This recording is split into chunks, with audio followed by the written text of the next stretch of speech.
തക്കാളിയും വെണ്ടക്കയും കൂടി നമുക്ക് തേങ്ങ അരച്ചൊരു കറി വെക്കാം. അപ്പോൾ എല്ലാവർക്കും അറിയാം കേട്ടോ, എന്നാലും അറിയാൻ പാടില്ലാത്തവരൊക്കെ ഉണ്ടാവുമല്ലോ, അവർക്ക് വേണ്ടിയിട്ടാണ് കേട്ടോ ഈ കറി ഞാനിപ്പോൾ ഷെയർ ചെയ്യുന്നത്.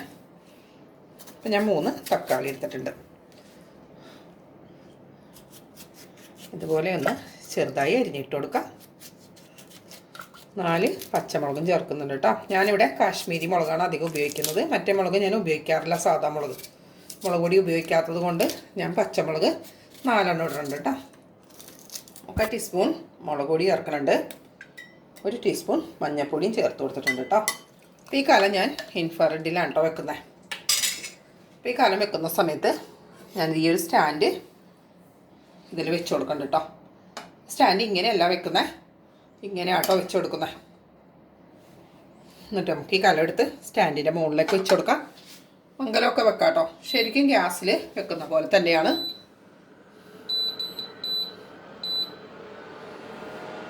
എന്നിട്ട് ഞാനിത് 2200 ഒന്ന് അടച്ചു വെച്ച് വേവിച്ചെടുക്കുകയാണ്.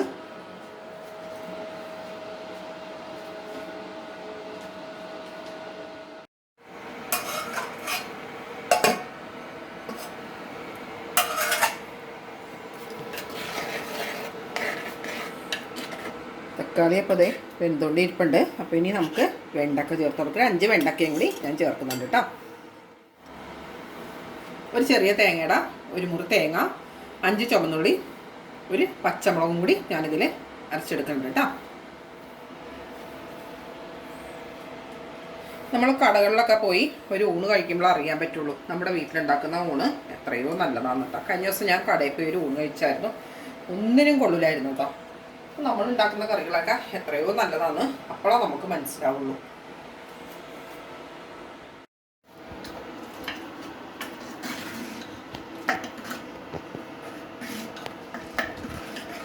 തക്കാളി വെണ്ടയ്ക്ക് വെന്തിട്ടുണ്ട്. ഇപ്പോൾ തക്കാളി ഉടഞ്ഞൊന്നും പോകണ്ട കേട്ടോ, വെന്ത്. ഇനി നമുക്കിതൊന്ന് അരപ്പൊന്ന് ഒഴിച്ചു കൊടുത്തേക്കാം. ഇൻഡക്ഷനിൽ വെക്കും പോലെ ഇൻഫ്രാറെഡിൽ നിന്ന് നമ്മളെടുത്ത് മാറ്റണ്ട കേട്ടോ. നമ്മളിതിൽ വെക്കുമ്പോൾ ശരിക്കും ഗ്യാസിൽ വെക്കുന്ന പോലെ തന്നെയാണ് തിളച്ചൊക്കെ വരുന്നത്.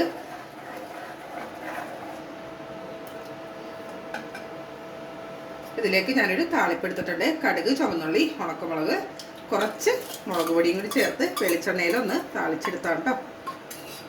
നാടൻ കറിയൊക്കെ വെക്കുമ്പോൾ അധികം വെളിച്ചെണ്ണ തന്നെ ഉപയോഗിക്കാം. തേങ്ങാക്കറി ആകുമ്പോൾ തിളച്ച് മറിയുണ്ടാലോ, ചെറുതായി ഒന്ന് തിളക്കുമ്പോൾ തന്നെ നമ്മൾ ഈ കറി ഒന്ന് ഓഫ് ചെയ്തേക്കാം. ഉപ്പൊക്കെ ഇട്ടിട്ടുണ്ട് കേട്ടോ ഞാൻ. ചെറുതായി സൈഡിനൊക്കെ തിളച്ചു തുടങ്ങി. അപ്പോൾ നമുക്ക് ഇതിൽ ഇങ്ങനെ തൊടാട്ടോ. ഗ്യാസിൽ നമ്മൾ കലമൊക്കെ വെക്കുന്ന പോലെയല്ല, സൈഡിൽ നിന്ന് നമുക്ക് ചൂടൊന്നും ഇല്ല കേട്ടോ. നമുക്കിങ്ങനെ കലമൊക്കെ എടുത്ത് നമ്മുടെ കൈ കൊണ്ട് തന്നെ ചിറ്റിച്ചൊക്കെ വെക്കാൻ പറ്റും.